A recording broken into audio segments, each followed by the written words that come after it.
চাকরির পরীক্ষায় আমাদেরকে অঙ্কের যে চ্যাপ্টারগুলো করতে হয় তার মধ্যে এই পার্সেন্টেজ বোধহয় সবচেয়ে সোজা।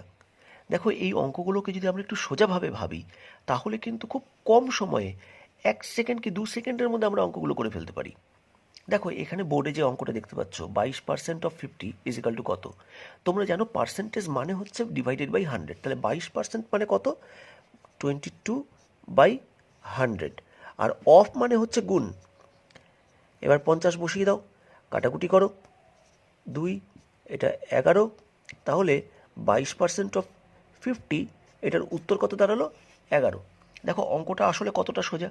তোমরা যদি এই অঙ্কগুলোকে এই সোজাভাবেই ভাবতে পারো তাহলে দেখবে পার্সেন্টেজের অঙ্ক সত্যিই সোজা এবং খুব কম সময়ের মধ্যে তোমরা অঙ্কটা করতে পারছো। আমি তোমাদেরকে এরকম অঙ্কের শর্ট ট্রিক্স নিয়ে অনেক ছোট ছোট ভিডিও নিয়ে আসছি, ডেসক্রিপটিভ ভিডিও